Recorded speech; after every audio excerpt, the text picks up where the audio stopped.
આત્મવૃત્તાંતઃ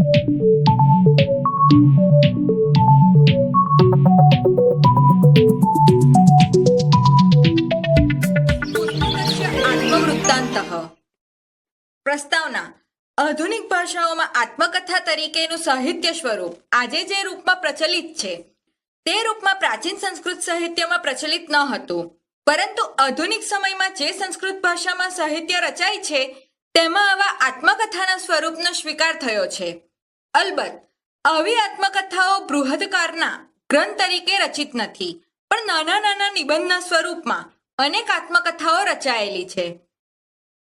આવી આત્મકથાઓ ક્યારેક સ્વકીય વાસ્તવિક જીવનનો અનુભવ વર્ણવે છે, તો કેટલીક કાલ્પનિક રીતે સંસ્કૃત ભાષાના પદ વૈભવના પ્રતીક તરીકે રચવામાં આવી છે. પ્રસ્તુત પાઠમાં આજના સમયમાં ગ્રંથના કયા કયા સ્વરૂપો છે, તેમને પ્રીતિ કરનારો વર્ગ કયો કયો છે, ગ્રંથની પોતાની શું ઈચ્છા છે ઇત્યાદિ બાબતોને આવરી લેતી ગ્રંથની આત્મકથા સરળ સંસ્કૃત ભાષામાં પ્રસ્તુત છે. ચતુર્વિધ ચાહક વર્ગના સંદર્ભે ગ્રંથે અહીં પોતાના 4 રૂપો પરિકલ્પિત કર્યા છે. ગ્રંથનો વાચકગણ ગ્રંથની બાબતમાં જે કોઈ વિચાર ધરાવતો હોય, પણ વાચકો માટે ગ્રંથ પોતે જે વિચાર છે તે વિચાર આ આત્મકથાના કેન્દ્રમાં છે. અહીં એ સત્યને પ્રસ્તુત કરવામાં આવ્યું છે. પાઠ્યપુસ્તક તરીકેના ગ્રંથના સ્વરૂપને ચાહનારા વાચકોમાં, ખાસ કરીને બાળકોમાં ગ્રંથને વિશે જુદો જુદો ખ્યાલ હોઈ શકે છે, પણ બાળ વાચકો વિશે ગ્રંથના મનમાં એક જ ખ્યાલ છે, તે એ કે મારી અંદર રહેલું જ્ઞાન બાળકોના મનમાં સંક્રાંત થઈને કાયમ માટે સ્થિર બને. અદ્યત્વે મહાંતો જનાઃ સ્વાની ચરિતાની સ્વયમેવ લિખંતિ અહમ પુસ્તકમ અપી મહાજનોયેન ગતઃ સ પંથાઃ ઇતિ નિયમમ અનુસરામિ મહંત ઇવ સ્વકીય ચરિત લેખને પ્રવૃત્તો ભવામિ.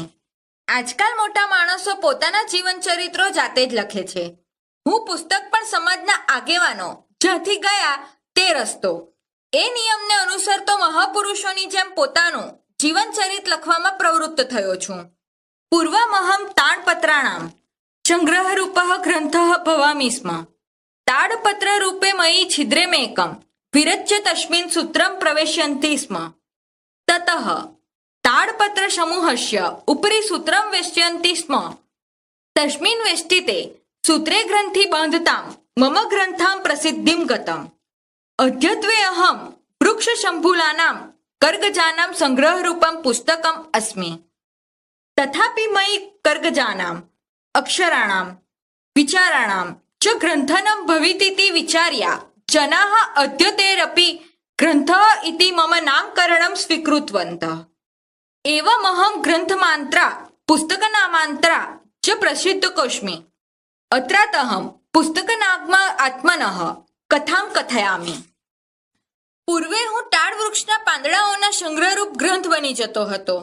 તાડના પાનરૂપ એવા મારામાં એક છિદ્ર બનાવીને તેમાં દોરો પરોવતા હતા. તેમાં વીંટાયેલા દોરામાં ગાંઠ વાગતા હોવાથી મારું ગ્રંથ નામ પ્રસિદ્ધ થયું. આજકાલ હું વૃક્ષમાંથી ઉત્પન્ન થયેલા કાગળના સંગ્રહરૂપ પુસ્તક છું. છતાં પણ મારામાં કાગળ, અક્ષર અને વિચારોની ગૂંથણી થાય છે એમ વિચારીને લોકોએ આ સમયે પણ ગ્રંથ એવા મારા નામનો સ્વીકાર કર્યો છે. આ પ્રમાણે હું ગ્રંથ અને પુસ્તક એવા નામથી પ્રસિદ્ધ થયો છું. અહીં હું પુસ્તક નામે પોતાની આત્મકથા લખું છું. મયી પ્રત્યંગઃ બહવઃ શબ્દાઃ ભવન્તિ તથાપિ સામાન્યઃ નિશબ્દમ એવ વર્તે. પરમ યદા મામ જનામ પઠન્તિ તદા અહમ નિશબ્દમ અપી સશબ્દમ સતસ્પષ્ટમ વદામિ. યદ્યપિ અહમ સ્વયં સગ્રંથિ તથાપિ વાચકાન નિગ્રંથિન કરોમિ. મારા દરેકે દરેક અંગમાં અસંખ્ય શબ્દો હોય છે, છતાં પણ હું સામાન્ય રીતે મૌન જ વર્તું છું. પરંતુ જ્યારે લોકો મને વાંચે છે ત્યારે હું શબ્દ વગરનો મૌન હોવા છતાં શબ્દ સાથેનો સત્ય અને સ્પષ્ટ બોલું છું. જોકે હું પોતે ગાંઠ સહિતનો હોવા છતાં પણ વાચકોને ગાંઠ વિનાના કરું છું. પાઠ્યપુસ્તકમ માર્ગદર્શિકા શબ્દકોશઃ સંદર્ભ ગ્રંથઃ ઇત્યાદિની બહૂની મેં રૂપાણી. પાઠ્યપુસ્તક રૂપે મયી બાલાનામ, માર્ગદર્શિકા રૂપે મયી પરીક્ષાર્થીનામ, શબ્દકોશ રૂપે મયી અનુવાદકાનામ, સંદર્ભ ગ્રંથ રૂપે ચ મયી સંશોધન કર્મણિ રતાનામ અધ્યાપકાનામ પરમા પ્રીતિઃ ભવતિ. યદ્યપિ એતે ચત્વારોપી જનાઃ મયि પ્રીતિમ કુર્વન્તિ તથાપि બાલાનાં પ્રીતિઃ મત્કૃતે મનોહરા અનુભૂયતે અતઃ બાલાનાં પ્રીતિમ મનસી કૃત્વા સ્વકીયાન અનુભવાન વર્ણયામિ. મારા પાઠ્યપુસ્તક, માર્ગશિકા, શબ્દકોશ અને સંદર્ભ ગ્રંથ વગેરે જેવા અનેક રૂપો છે. પાઠ્યપુસ્તક રૂપે મારામાં બાળકોની, માર્ગદર્શિકા રૂપે મારામાં પરીક્ષાર્થીઓની, શબ્દકોશ રૂપે મારામાં અનુવાદકોની અને સંદર્ભ આપવાના ગ્રંથ તરીકે મારામાં સંશોધન કાર્યોમાં મગ્ન રહેનારા અધ્યાપકોની ઉત્તમ પ્રીતિ હોય છે. જોકે આ ચારે પ્રકારના લોકો મને સ્નેહ કરે છે, છતાં પણ બાળકોનો પ્રેમ મારા માટે સુંદર અનુભવ છે. આથી બાળકોનો પ્રેમ મનમાં રાખીને હું પોતાના અનુભવોને વર્ણવું છું. બાલાનાં કૃતે અહમ પ્રતિવર્ષમ નવમ નવમ રૂપમ ધૃત્વા ઉપસ્થિતમ ભવામિ યતો હિ પ્રતીક્ષમ મદીયમ ભિન્ન ભિન્નમ રૂપમ પ્રવર્તતે યદા નવીનસ્ય સત્રસ્ય પ્રારંભો ભવતિ તદા બાલાઃ મામ આપણતઃ કૃત્વા સંગૃહતઃ સાદરમ નયન્તિ તત્ર તેમાં નવીનાની વસ્ત્રાણી આવરણાની પરિધાપયન્તિ તદુરપી સ્વકીયમ નામાંકિતમ કુર્વન્તિ તેન મયા સહ તેષાં સંબંધઃ શિલાલેખ ઇવ સુસ્થિરો ભવતિ તત્સવે મામ સ્યુતે સ્થાપયન્તિ તુતે સ્થિતમ અહમ યથા પૂર્વ નિઃશબ્દમ તિષ્ઠામિ. બાળકોના માટે હું દર વર્ષે નવા નવા રૂપ ધરીને હાજર થાઉં છું, કારણ કે દરેક ધોરણમાં મારું જુદું જુદું રૂપ હોય છે. જ્યારે નવા સત્રનો પ્રારંભ થાય છે ત્યારે બાળકો મને દુકાનમાંથી ખરીદીને પોતાના ગૃહે આદરપૂર્વક લઈ જાય છે. તેઓ નવા વસ્ત્રોની જેમ મારા પર પૂઠા ચડાવે છે, તેના ઉપર પોતાના નામનું લેખન કરે છે. તેથી મારી સાથેનો તેમનો સંબંધ શિલાલેખની માફક સારી રીતે સ્થિર બને છે. પછી તેઓ મને દફતરમાં મૂકે છે. દફતરમાં રાખેલો હું પહેલાની જેમ નિઃશબ્દ ઊભો રહું છું. દિનારંભે શ્રુત સ્થિતમ મામ બાલા વિદ્યાલયમ નયંતિ યથા શ્રવણઃ પિત્રો સ્કંધમારોપ્ય અવહત તથા તે મામપી સ્વકીયમ સ્કંધમારોપ્ય સુખેન વિદ્યાલયમ વહંતિ એવં પ્રતિદિનમ વિદ્યાલય પર્યંતમ મદીયા યાત્રા સુખેન પૂર્ણ ભવતિ. દિવસની શરૂઆતમાં સવારે દફતરમાં રહેલા મને બાળકો વિદ્યાલયે લઈ જાય છે. જેવી રીતે શ્રવણ માતા પિતાને ખભા પર ઉચકીને લઈ ગયો હતો, તેવી રીતે તેઓ મને પણ પોતાના ખભા પર ઉચકીને સુખેથી નિશાળે લઈ જાય છે. આમ દરરોજ વિદ્યાલય સુધીનો મારો પ્રવાસ સુખેથી પૂરો થાય છે. વિદ્યાલયે પુનઃ વૈશ્વિધ્યમ અનુભવામિ અત્ર કેચન બાલાઃ મા સંબોધનેન મનસા પઠન્તિ મદ્ગન જ્ઞાનમ મનસી સ્થાપયન્તિ કેચનમાં બહુમૂલ્યમ રક્તમેવ હસ્યતઃ રક્ષન્તિ તેષાં હસ્તકમલઃ અહમ સંપૂર્ણ સુખમનુભવામિ તથાપि સંતોષમ નાનુભવામિ યતો હિ તે મયि સ્થિતસ્ય જ્ઞાનસ્ય લાભમ ન સ્વીકુર્વન્તિ. ફરી હું શાળામાં વિવિધતાનો અનુભવ કરું છું.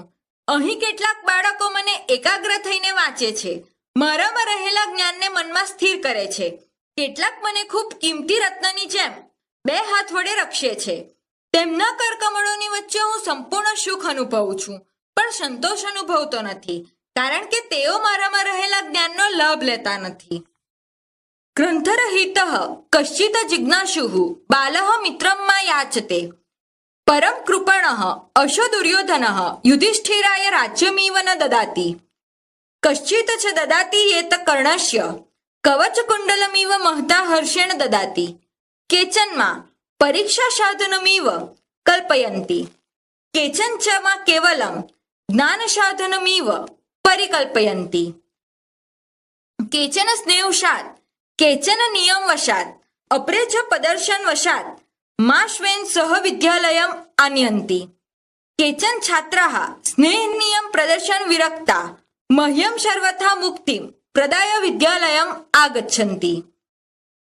પુસ્તક વગરનો કોઈ જિજ્ઞાસુ બાળક મિત્રની પાસે મને માંગે છે, પરંતુ પેલો કંજૂસ જેમ દુર્યોધને યુધિષ્ઠિરને રાજ્ય આપ્યું ન હતું તેમ મને આપતો નથી, પરંતુ કોઈક જેમ કર્ણે કવચ કુંડળ ખુશીથી આપ્યા હતા તેમ આપે છે. કેટલાક મને પરીક્ષાના સાધનની જેમ વિચારે છે, કેટલાક નિયમને અધીન અને બીજા પ્રદર્શન કરવાની ઈચ્છાથી મને પોતાની સાથે વિદ્યાલયમાં લાવે છે. કેટલાક વિદ્યાર્થીઓ સ્નેહ, નિયમ અને પ્રદર્શનની વૈરાગ્ય પામેલા મને સર્વ પ્રકારે મુક્તિ આપીને વિદ્યાલયમાં લાવે છે. કિમ કથયામિ મદિષ્યે વાચકાઃ ભિન્ન ભિન્ન મતિ ધાર્યન્તિ પરમ મદિયા એકા એવમ મતિઃ સાચ મધ્વન શબ્દાત્તકમ જ્ઞાનમ વાચકાનાં મનસી સુપ્રતિષ્ઠિતમ ભવેમ મનસી પ્રતિષ્ઠિતમ ચ તત જ્ઞાનમ દુઃખ મુક્તયતે સુખાય ચ પરિકલ્પેત ઇતિ. શું કહું, મારા વિષયમાં વાચકો જુદા જુદા મત ધરાવે છે, પરંતુ મારી તો એક જ સમજ છે અને તે મારામાં રહેલું શબ્દાત્મક જ્ઞાન વાચકોના મનમાં સારી રીતે સ્થિર થાય અને મનમાં સ્થિર થયેલું તે જ્ઞાન દુઃખની મુક્તિ માટે તથા સુખ મેળવવા માટે સમર્થ છે એવું માની લેવું જોઈએ.